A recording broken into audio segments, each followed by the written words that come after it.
Welcome to another episode of the Sean and Renee Show. I am one of your co-hosts, T. Renee. And I am Nisha LaShawn.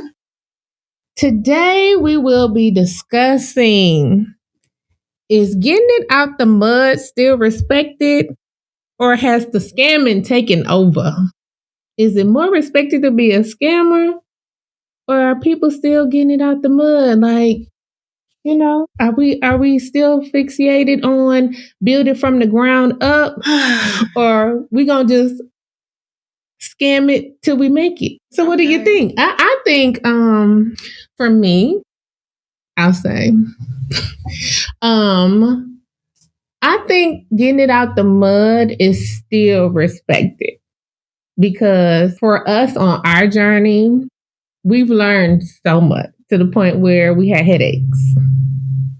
So I think building from the ground up is one of the best experiences. Now, it's not easy by not a long stretch, but I think it is very much necessary, because when you take shortcuts, you miss a step, and then you back having to scramble trying to figure out, how I'm going to get this done. If you do brick by brick, layer by layer, you get to where you need to be, no matter how long it takes you to get it. Well, that sounds so nice. Like you were raised right. It sounds like you were raised right. Wow, such a wonderful woman she was. God-fearing woman. She is at the heavenly gates. Name written in the book of life. But we gonna get into it. Because I love that introduction. You had like a little halo over your head. It was like a little glow coming from you. It was so sweet. But we gonna get into it. We're gonna have a real conversation about it. We're gonna get into it. Because it's so many layers. It is. When we talk about, we both worked in corporate America. Mm-hmm. It's a lot of corporate scamming that's legal. True. So that's one layer of it. True. And I don't think corporations would survive if it wasn't an element of scamming in some way, shape, or form. Now, that is true. We are going to talk about the cultural trend. Yeah. Rap has changed, and we know rap creates the culture. Yes. And it creates the trend. Hip hop has the post. Yes. The generation prior to versus the generation now idolizes scamming culture. Yes, they do. Which I hate that for them. But we're going to break that down too. Okay. And then when you think about mainstream media, right now, politics is hot and heavy. Oh my God. Okay. It's exhausting. It's chaos every day, Jesus. Can I say our president is somewhat a scammer? Oh my God. Oh, he got a YN. Yes. We're just going to go ahead and say it. Yeah, just pull the Band-Aid off. We just pull the Band-Aid off. Yeah. When we talk about our mothers, the generation before us and the generation before that, the values that were taught in the home, the ethics, the pillars of life was taught. Yes. You don't cheat. You don't scam. When you shake somebody's hand, your word is your bond. All those things were said, and it was ingrained in our brain. Yeah. Get caught in a lie if you want to. When you live, get caught in a lie. Barely. By the skin of your teeth. You might not make it out. But we were taught aggressively to uphold a certain level of ethics. Integrity. And morals. Yes. Heavy.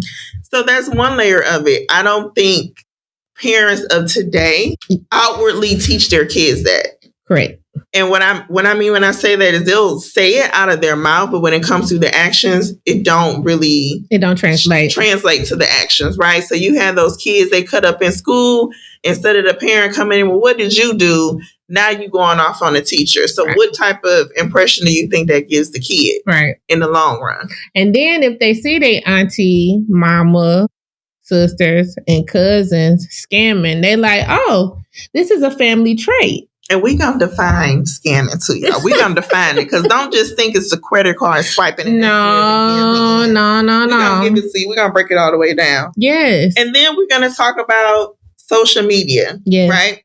So social media plays a big role into people doing any means necessary to get a certain look. Yes. And to appear a certain way, because it's all about keeping up with the Joneses. Keeping up with the Joneses has always been a thing, but it's on a whole nother level right now. It's on a whole nother level. Yeah. So I think those 5 things really contribute into how society views, quote unquote, scamming. You want to attack social media first? Let's talk about it. So with social media is a gift and a curse, of course. Social media, you can get information out. You receive information in real time a lot of time. So when you get those little ads, I can show you how to flip $3,000 into $250,000 and all kind of stupid stuff. Inbox me for more information. Inbox me for more information. All that is in real time. They can steal your information, and there you go, out your money. And somebody who works at a banking institution, no, you're not going to get refunded. Take the L. Yep. So be leery of that. And then on the flip side, with the scamming of social media, we have influencers, which I know some influencers, they have brand deals. And they use those brand deals to help them advertisement and everything. But on the flip side of it is they are perpetuating things that they may not necessarily be divulging in, because we got the drug culture. Like, I feel like social media, they flirt the lines with drug culture and I got to be perfect. It's so many things happening at once with social media. Yes. And that's the scary part about it, is that it's not organized. No. Everybody is just all mixed in together. Mm-hmm. So you have the people who are on social media because it's a business for them. Yep. I'm wearing this product, or I have this item because I'm literally at work. I'm advertising it. I'm showing people what it looks like. I'm making you want it. I'm trying to up the sales. And I look perfect. But I didn't edit it. This picture to death. But I only have this item because I'm essentially employed in contract with this brand. Yep. Not because I just have all of this income to just spend on all these frivolous things. Right. But somebody that's impressionable and don't really understand how brand deals work, or how advertising works. Right. They're easily falling into those traps, and it's like, oh, I got to get it too. I got to figure out a way. Or I can do it. I'm a Klarna all day. Yes. Okay, Klarna is a big scammer. Yes, it is. Pay info, hey, you caught up. And Klarna does not help your credit score, honey. That's one element. So you got the people who don't know brand deals. They're on the clock when they have this. Mm-hmm. Then you have the people who are perpetuating a lifestyle that they really don't live. Okay, they're not necessarily scamming, but the imagery is quite shicey. It's a scam, because I seen this one influencer. She broke it down how people rent houses, rent cars, rent out event centers just to make it seem like for the day or for the week. And shoot content and shoot videos and perpetuate like this is their life, and then they live in a studio apartment. How about the people that rent out the private jets? Yes. And just to be in there for like an hour or two to take their pictures and then they go. It's like, you're doing the most. Why? I understand why. These people are at work. So that's their job. That's their job. They're pushing a narrative. Okay. And I get it, because I have a level of conscience to where I have an understanding and a sense of awareness that this is just advertising. So when I see these kind of posts, I don't just automatically jump into, oh my God, they're so rich and I'm so poor. I'm a pauper. Right. I can't believe I don't have a jet. Right. Stuff like that I don't care about. You know what I'm saying? I know this person in here rented this jet for an hour to take this picture to advertise this water bottle. And, like, I get it. and put on the lip gloss. Yeah. You have the people that's at work, the impressionables. You know, instead of Les Miserables, Les Impressionables. Right. Impressionable. Right. Then impressionable. You have the people who are straight up scamming. Oh. You need to be arrested immediately. Yes. You need to be arrested. You are on there dipping and dabbing, inboxing everybody. Yes. The box is on lock. You just look, the Chase. If you got a Chase account, if you got a Bank of America account, I'll be looking at them like, y'all ain't scared of prison? No, y'all ain't scared of not a lick of prison? Oh my God. When I see them, I be like, who is okay with going to Chase? Saying somebody, if you got a Chase account, I can get you 30 racks. You gonna give me 30 racks and I'm scared. And I got $30. Exactly. And you're gonna give me 30 racks in an hour? I'm scared. The feds is coming in 24 to 48 hours. Because anything over $10,000 is gonna get flagged. What you mean? So when I was a teller, I was still gonna tell on you. Yeah, 99 to the 99. Right. Because I'm like, they do it every day. Yes. Something's happening. Exactly. Something's happening. Now, whether anything came from it, you know, that's another thing. But still, I just feel bad for the people who think it's real and then indulge in that by any means necessary to keep up with this false sense of reality. And that's why I don't understand. It's like everybody has their lane. You shouldn't feel like you got to compete or keep up with anybody, because at the end of the day, look at all the scamming that went on with the PPP loans. When I seen the list for my own city, I looked at the addresses and was like, I know ain't no way it's a business on that street because it's only 2 houses on the street. What is y'all doing? So it was just like, what's going on? Because it's like Joe gave them 10 years to find y'all. I think it's an element too that people are so tired of suffering. They're tired of scraping by. Yeah. They're tired of living the paycheck to paycheck. Yeah. And before, let's just say prior to social media, okay? Yeah, we had TV, Hollywood. We knew like, okay, that's a dreamland. Right. That is a bubble that you might not be able to bust into. Right. And it's okay because it's just a Disneyland type of place. Right. But when social media was introduced, I blame Al Gore. Leave Al Gore alone. Hey. He ain't never hurt nobody. Hey. I believe that it allowed people to see their neighbor in a certain way. Right. The person down the street, the person they went to high school with. Right. The person from whatever little city, you know, 2 doors down from them. Right. Comparison started happening. Right. And that I'm left behind. Yeah. I didn't do what they did. I couldn't do what they did. Right. I'm less than started creeping into people's mind. Yeah. And then once you start doing the comparison, because comparison is a whole thief of joy. Yes, it is. Once you start believing that you're less than, your brain goes into fight or flight as well as your emotions to try to scrape and reclaim value, self-worth.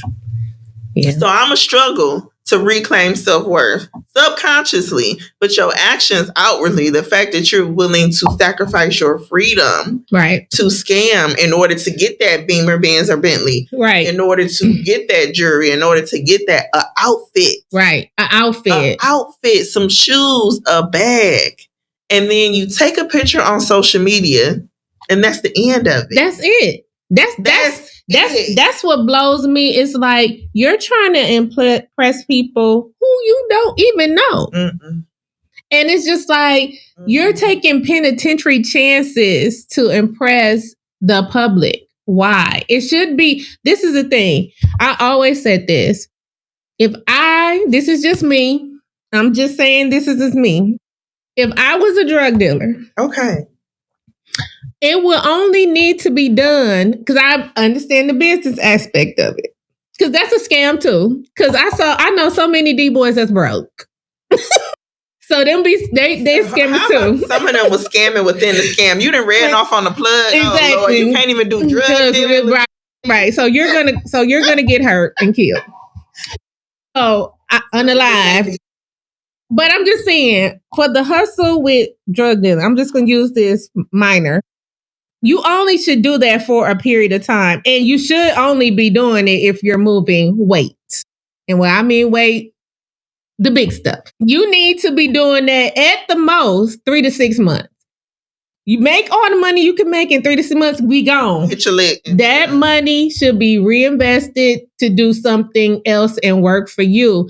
People, time and time again, we've seen people go to prison, end up unalived, end up hurt very bad. And the same with corporate America. Even when they be scamming with these Ponzi schemes, you done took Nana's whole life savings just so you can buy your boat.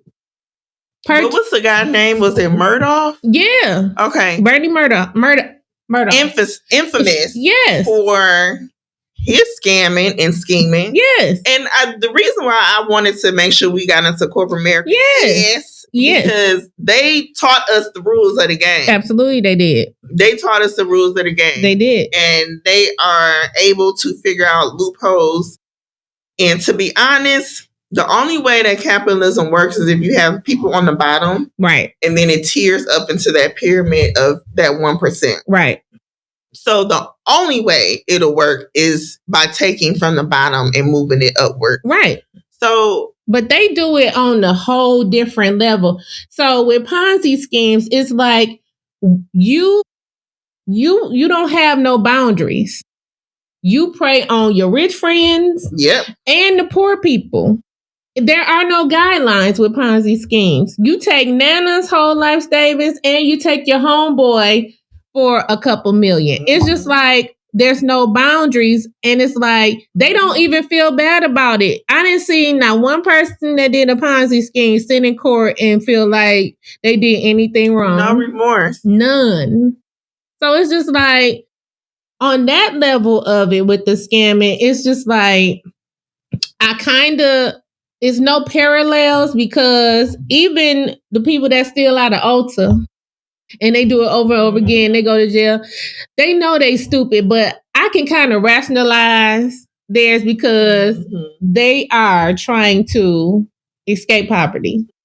Because like that Lululemon woman, she had branches of people throughout the United States stealing out of Lululemon and reselling it online at a higher price. She had a whole network within this whole country of scammers stealing out of Lululemon and reselling it online. So it's just like when she got caught, it was no remorse. But all the people, they was either Black, Hispanic, some of them were white, but it was just like they crying and whining and snotting. They was trying to change their circumstances. You preyed on impressionable people. Oh yeah, we're gonna make this money. So I just think with the scamming, I'd be wondering, like, it's tiers to it, but at the same time, it's just like some of it I can, and I try not to be too empathetic with certain stuff, but I can rationalize.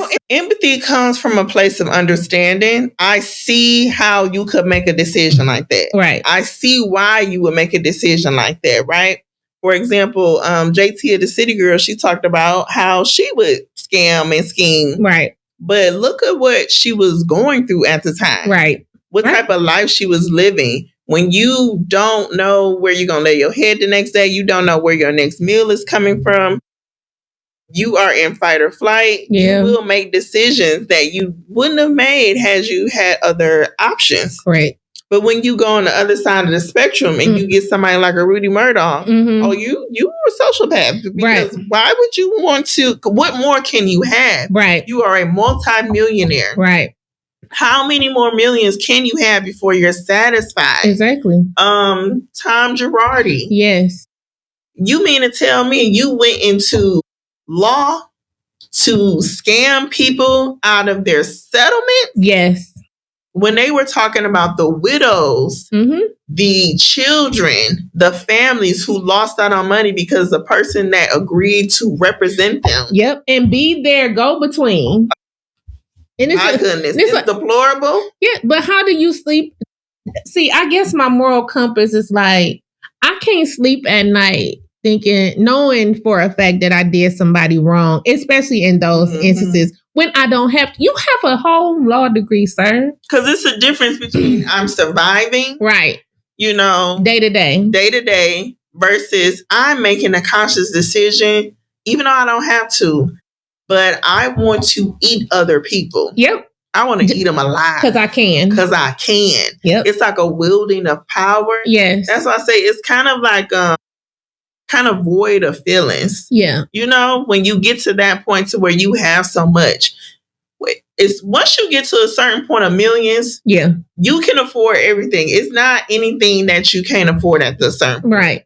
So when you make a decision to continue to steal, what is the rationale at that point for somebody like a Tom Girardi? You don't have any rationalization. What can you explain to me once you've already got the 12-bedroom house, the jets, the cars, the boats? Like, y'all go on the Sandro Pay for you done traveled around the world twice. How many more widows you gonna cheat out of their settlement? Right. I just weep for the people on the other end of that. Yes. And I wish we lived in a society to where millions of dollars don't protect you. Right. It should be a boundary. Yes. When it comes to ethics, no matter how much money you have. Exactly. You can be held accountable. At every step. That accountability need to be there, because it's like y'all throw the book, like JT, for instance, they put her in jail. Threw the book at her. And all these girls, like, it was a whole little ring with the Lululemon, the Ulta, and all that stuff, whatever, still out there. They gonna give them women years in prison. And when you think about the girls that did the Lululemon, how long did they ring last? It went on for about a year. So 12 months, about a year. About a year. I'm going to say about a year. And for us, that's a good little while. But when you talk about somebody like a Tom Girardi who spent a career. Decades. Yeah. Decades. Yeah. You spent a career. Yep. So had you even quit 1 decade prior to, you could have lived the rest of your life scot-free. Right. Greed. But the confusion for me comes into the low-hanging fruit for somebody like a JT, the Lululemon girl. How we can easily pick off of the poor, impoverished, those that lack opportunities, those that lack resources. We constantly pick at them, throw them in and out of jail. Right. But somebody like a Tom Girardi who have all the resources in the world, all the money. Imagine if he was caught at the beginning, or even 10 years prior. Yeah. How much wealth could have been spread? Right. Generational wealth. Because for him, $500,000 is nothing. Can you imagine a random family in the middle of Detroit who got $500,000, what they can do generationally to grow that $500,000? Yeah. If they were instructed properly, yes. How many people could go to college? How many people could just live a different life? Yeah. But here you have somebody like a Tom Girardi and that's the end of it. Yeah. Let me scam my next case. Yep. And then on top of it, also adding to that scamming is like the bankruptcy laws. Oh my God. It's like, so we're talking about your president now? Basically. Oh, okay. So you can go bankrupt 6 times and still be good. You can bankrupt multiple businesses and be good. And keep everything. Want them to take that blindfold off of Lady Liberty. No, the friends said they coming to take her back. She ain't gonna be here much longer. They said they want her back. The man said, and he said he want to come get the statue because we don't appreciate her. I want her to stay because I appreciate her being over there. I want her to stay, but I want her to have a realistic depiction of what our society is, and take that blindfold off. because you see it and you picking and choosing. Yeah. Because there's no reason why JC should have had time. Right. In and out. And Bernie Madoff didn't. Well, he went to prison, but it took forever. It took forever. Yeah. And then mostly with the Ponzi schemes, like, I get it. Companies are being hit when it's like Ulta and Lululemon and stuff like that. But, and they going to make their money back because they're protected. Oh, that stuff is insured. Exactly. Right. But when the Ponzi schemes come into play, people don't get their money back. They rarely do they get their money back. And even when they liquidate the assets, they rarely get their money back. Like the voter people, workers in Atlanta, when they had to go against Crazy with the dye running down his face. What's his name? Rudy Giuliani. So when they liquidated his stuff, the voter workers, they got some of their stuff, but you see, it took a while for them to get their money. The election was in 2020. Them people just not getting their stuff. But end of last year, beginning of this year, it takes a while. Why does it take so long? Why does it take so long? And there should be a way that when you see something happening like that, there is a streamlined process. Right. To where if you do a certain crime like this, we can beeline it. Yes. And not have to go through all of this red tape when it's so obvious. Yep. But then we got to go factor in some people had a complexion for the protection because that factors in always. I think that's a whole nother episode. Yeah, baby. That's a whole nother episode. Because, that's why I was mentioning Lady Liberty and the fact that she's blindfolded, but we know she peeks under the blindfold and she identifies who she wished to identify. Yes. And the scale moves based upon her preferences. Correct. And, I ain't never hating on a chick with a preference. Right. But at a certain point, it starts to get, you creating a hostile environment. Oh, big time. You creating a hostile environment. Big time. You it's like people be ready to square up. Yeah. Yeah. It's definitely at that point. So if we see people in the media, like old boy with the dye running down, Rudy Giuliani, we see people like our president. Oh my God. He ain't my president. I didn't vote for him. We here. It is what it is. I know. We see people like Tom Girardi who can live a lifetime. This man, how old? He basically the crypt keeper now. Yes. He got 1 foot in the grave. He do. 1 foot in the grave. From what I hear, he's in dementia at this point. He don't even know he being punished. Yeah, he don't even know who he is. He in the diaper. He don't even care. Right. He don't even care. He's already lived his life full of wealth. Yeah. A very comfortable, wonderful life. Yeah. When you see people like that in the media who scrape with bare minimum consequence, okay, don't you think that feeds into the delusion? Yes. Of the average person that says I can get away with that too. Okay. Here we go. So yeah, that does indeed factor in. But at the same time, just because they got away with it, you have to think about the whole perimeter, the middle, who all helped them get away with it. Because with the lawyer, the secretary, the other lawyers in his firm, everybody assisted with this. So again, we got a whole unit. Same with Bernie Madoff. Who assisted in getting him, making sure these Ponzi schemes came off without a hitch? He had a team of people that enabled it. It wasn't until people realized that how badly it was hurting people. Oh, now you have a moral compass. But when he gave you your bonus check for $50,000 or $100,000, you was cool with it. It was all good. So it's just like, I feel like when people need to always understand, look at it on all sides. I don't never tell nobody what to do, but I always tell them, if you're willing to take penitentiary chances, make sure you're ready for the penitentiary. And I'm speaking to my people.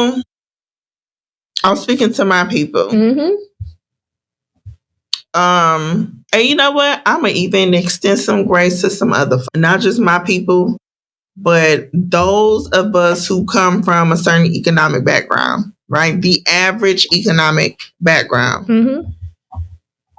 The privileges are not afforded to you. Amen.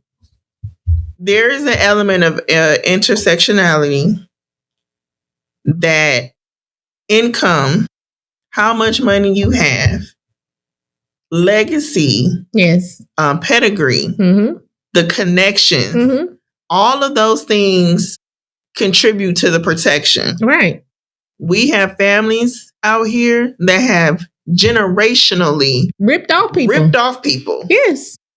From generation to generation. Look at the lawyer, that one lawyer in South Carolina that killed his wife and son. What's them people name? The Maddox people. Granddaddy was a lawyer. His kids became lawyers. That daddy's daddy kids became lawyers. That daddy just on to the privilege from this one time. Mm-hmm. So it's just like all it takes is just one generation to sow the seed. And I think that what we need to do, I think that our generation is a little bit more progressive now. Mm-hmm. We need to look at that and say, hey, what can I do to make sure my kids with no sense of entitlement can feed themselves when I'm no longer here? Even if we are poor by society standards. Mm-hmm. What can I instill in my kids? Because buying them the new Jordans ain't it. Or stealing the new Jordans or getting a booster to get them the next Timberlands, Pelly coat, Everest coat, whatever it is, the next buffs, whatever. Giving them Cartier glasses is not preparing them to be able to take care of themselves. That goes original statement about the pillars of ethics. Yeah. Ethical pillars that you have to raise your kids with. And number one is instilling self-worth. Yes. If you have a sense of self-worth, no matter how much money you have in the bank account, yes, it doesn't matter if you are the janitor or the groundskeeper. Correct. If you have a sense of self-worth, you don't get caught up in that stuff. Facts. I love Abbott Elementary and Mr. Johnson. Oh my God. He a janitor. You can't talk to him. No. You can't come to him and talk crazy. He like, I'm Mr. Johnson. I know who I am. And I got the keys to this building. I mop. Yeah, you see my mop. Now what? You have to come into the world. Right. And although it's a gradual thing to where you build up that self-worth from childhood on up to adulthood. But if your parents or your community or your guardians, somebody in your circle, in your village is not honing in that self-worth, yes, then you will wreak havoc as an adult on yourself or others. And on society, because I've been talking to a lot of parents lately, and social media is giving their kids hell right now. Like they feel like they're not enough. They feel like they're not keeping up.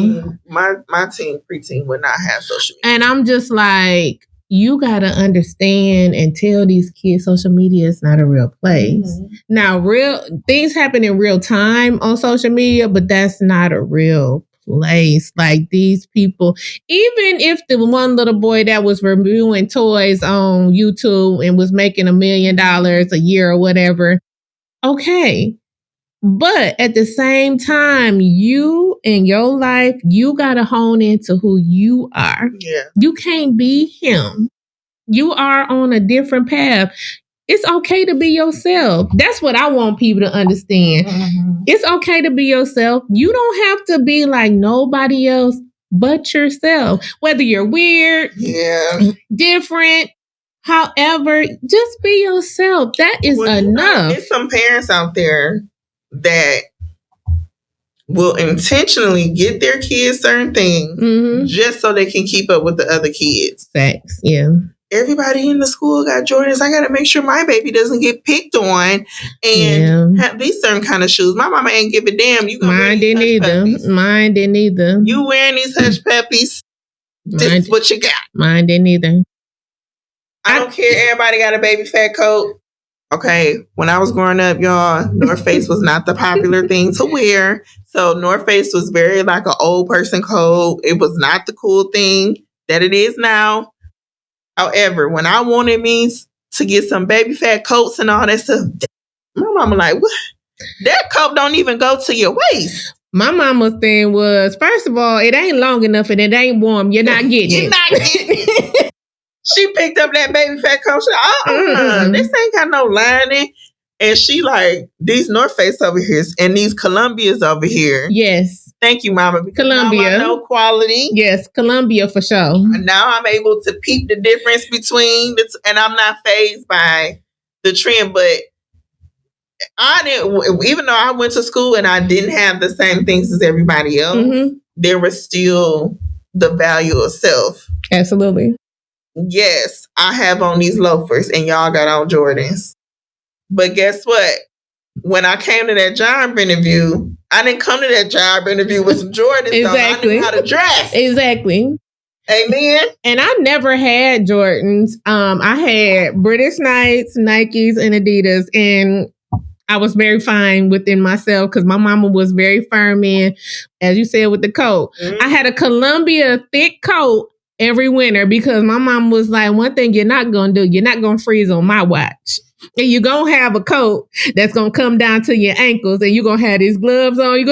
So it was just like one of them things. They need to get picked on a little more. Even though I ain't get picked on like that, but still, I think telling your kid, I'm going to get you whatever you need to not get picked on at school. That's not helping them. Verbalize that to your child to think that you can just buy self-confidence. Or a scam to get it. It's a scam. Because, they was boosting their life away in the 90s. You could get NT and everything from 1990 to about 2010. And I had me a real good booster, y'all. I haven't seen my booster since the pandemic. I don't know if they passed away or not, but I love you, booster.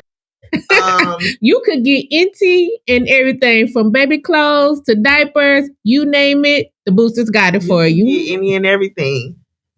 I just wish some parents understood how impactful it is to tell their kids, no, you're not getting that outfit. I don't care where everybody else got. You're my child. And this is what the answer is going to be, period. And you hold your head up. The clothes you wear are clean. Yes. The shoes you got on and socks are clean. Yes. And find happiness in that. Yes. It's so powerful. It is. It's so just that little tidbit is so powerful. That is like the seed of self-worth. Because when you miss that test, now you 21 on social media, posting all the fakeness. Doing all the scamming to appear a certain way, because now at this point in your mind, my appearance is what gets me. Yep. And it matters the most. And the thing about that is, it's like, they got to understand what I've been seeing on social media. It's like, people that do it, it's like, we can debunk this by just pulling up on you. Stop doing this. The people that know you, we could really out you, but we just choose not to. We just let you have your fun. Yes, we let you live in your delusion, but it's just like having a fake facade. Don't do that, and it can be bust with just a pull up. That's what I don't like. It's like people just pull up on it. It's like, that's what I don't like. But I also think that parents need to double down right now because it's like, kids have the world in their hand on that phone. They have the whole world. When we were growing up, you didn't have the whole world in your hand where you can look up and research and do things with the drop of a hat. We didn't have that. Boundaries for your kids. Yes. I wasn't exposed. The stuff that I was exposed to at 18, I wasn't exposed to at 16. At all. The stuff I was exposed to at 16, I wasn't exposed to at 13. Right. The stuff I could do at 13, I didn't get to do at 10. I ain't know nothing about at 10. Didn't know nothing about it. No. So I am grateful that I was able to stare a step, because the stuff that you have access to, should go according to what you can consume. Exactly. Because imagine a preteen, right? Somebody 12, 13 on social media seeing all that fakeness. It's so easy to believe. If I believe the stories that was in the Goosebump books, I sure gonna believe the stuff that I see on social media. But it goes back to the parents. Parents creating those boundaries. Yes. I am glad that I wasn't exposed to social media until, my late teens. 17, 18 years old is when I was first exposed to it. Yeah. I just can't imagine having access to all of that at 10. 10. Yeah. It's just too much. And I want to challenge parents, stop exposing your kids in your own life to so much. If you in the street, your kids should know you is in the street. If you got a lot going on and you sleeping with Mr. John, or you got to shoot this move with old boy down the street, stop letting your kids know that that's going on, because that's another way that they're like, oh, my mama did whatever to get it. Okay. They can know that you did whatever to get it, but they shouldn't know detail by detail that you did this, or my daddy, he did this, that, and the third to give me this. Stop telling your kids not your friends. They know. I never knew. If my mama struggled, I never felt it or knew it. You didn't know. You didn't. Certain details you just didn't know because it protected your mind from coming to assumptions, because kids assume. Yes. Kids assume and really don't know the full story. It's a lot of stuff that we don't figure out until we grown. Near 30, 40 years old. Like, oh, that's why that happened. Or that's why that went that way. Right. And that's okay, because as a kid, I didn't need to be in adult business. It was totally okay. I didn't want to be. Exactly. I was not one of them kids that was rushing to grow up. I'm like, I can stay here as long as I can. I really don't care. Because as we see, adulthood is the worst hood. And I can't get out of it. You can't get out. It's a horrible hood. This is the worst hood I've ever lived in. I don't want to be here. Come on. I wish I could go back and be in a child's place every day. Yeah, I wouldn't mind. But at the end of the day, to sum it all up, I really do think society as a whole has always idolized scamming. Mm-hmm. It's been the way of this country. This country was built on a free scam. labor, yeah, off a scam. We arrived here on a scam, tricking people with blankets to take their land. I mean, the whole setup was a scam. So I just think it's totally ingrained in our culture in every way, every institution. Part of that requires an element of scamming. Yeah. Taken from those who have less or know less. Right. Definitely heavy on the no less. Okay. Heavy. It's just the way of life here. Although there are many of us who try to uphold a certain level of ethics. Yes. There's always going to be that point in time to where we have to make a decision on whether or not we go with the flow. Thank you. We'll see you next time.